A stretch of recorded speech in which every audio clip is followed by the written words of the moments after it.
Stop looking at discipline as rigidity and start looking at it as devotion to yourself. When I learned that discipline is subjective, that completely changed things for me.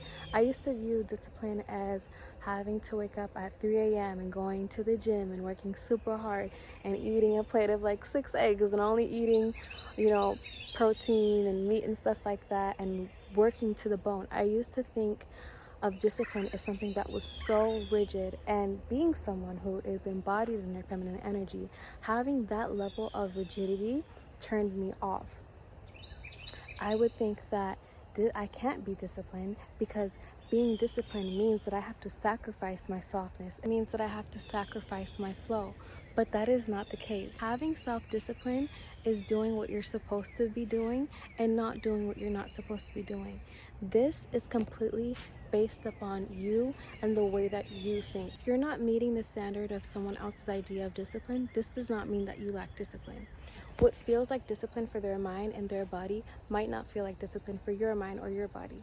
Let's take the example of intermittent fasting. If person A is intermittent fasting, let's say they want to start eating at noon, 12 p.m., and they want to stop eating by 8 p.m.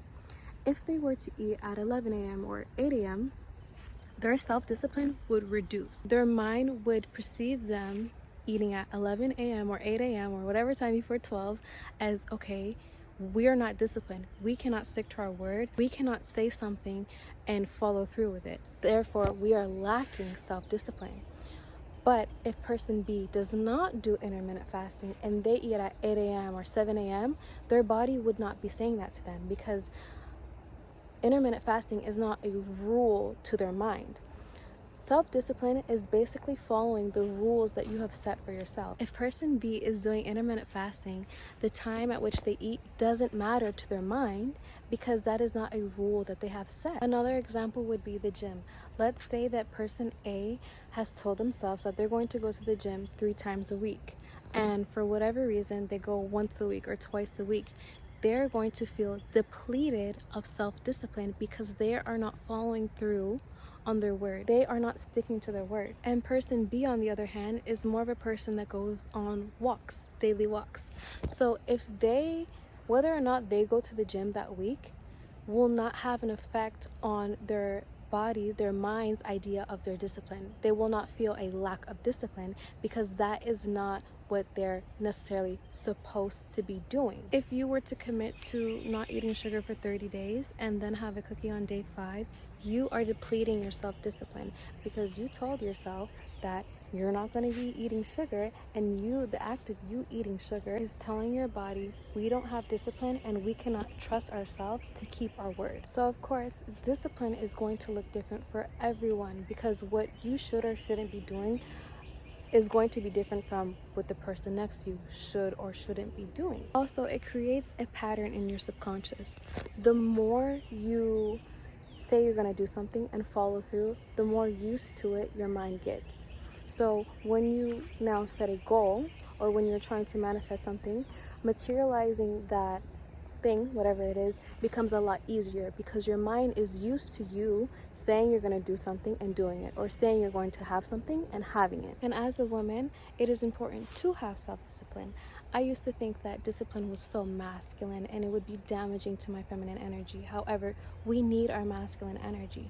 Everyone has masculine energy, everyone has feminine energy, and without masculine energy, there isn't feminine energy. Think of an egg, right? Think of the masculine energy as the shell and the feminine energy as the yolk and the whites. If the shell did not exist, would people be going into chicken coops, scooping up the yolk and the whites, putting it in a container and selling it with dirt and hay and whatever from the chicken coop is in it, selling it in stores? Then you buy the egg or eggs, you then scoop the egg goop from the container and then throw it in your pan with dirt. How much that wouldn't be a thing. People wouldn't be eating eggs. Or even a river. If there wasn't a riverbank, if there wasn't anything holding the water, the river would not exist. Let's think of the riverbank as the masculine energy and the river, the water, as the feminine energy. Without that riverbank there, the water would just scatter throughout the dirt in the ground and eventually it would evaporate. There wouldn't be an actual river. So we need that masculine energy to hold us and to allow us to thrive in our feminine. So it is imperative, especially as feminine women, to cultivate self-discipline so that we can thrive in our energy. And I think a lot of women are scared of masculine energy because we see other women and their wounded masculine energy, and we think that's what having masculine energy as a woman looks like, but it doesn't. When you are a healthy feminine energy woman who has cultivated her healthy masculine energy as well, when you are around your man, when you are around the men in your life, you are able to put down that masculine energy shield and allow yourself to lean on to that physical masculine energy around you. Whereas women in their wounded masculine energy tend to fight with masculine energy. They fight for the title of the masculine energy, and they cannot put down that shield when around men. They're constantly on go, go, go, go, go. However, when you cultivate self-discipline, regardless if you are a man or a woman, life gets easier because it becomes easier for you to do things. There's a saying, hard decisions, easy life, easy decisions, hard life. When you've cultivated your self-discipline, you are able to easily make those hard decisions and live life on easy mode. It's easy for you to commit to eating healthy, for instance. This will be different for everyone, but I'm just giving examples.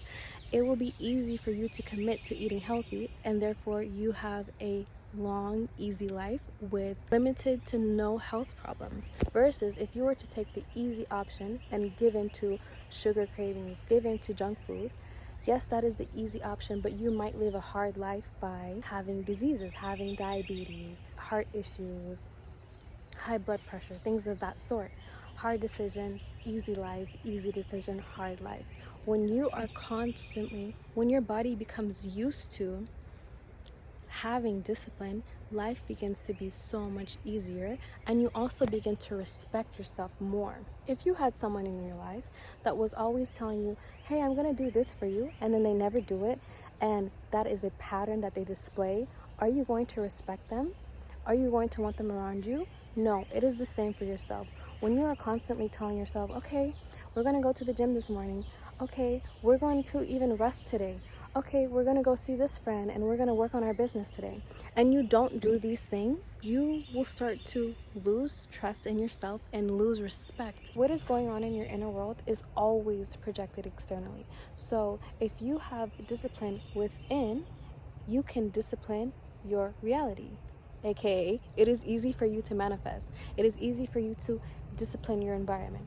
If you have self-respect within, people around you will respect you.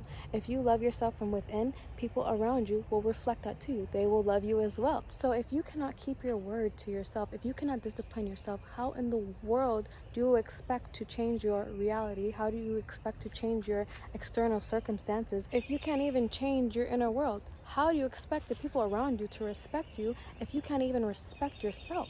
If you cannot keep your word to yourself, how do you expect the people around you to keep their word to you? What is going on inside will always be reflected without.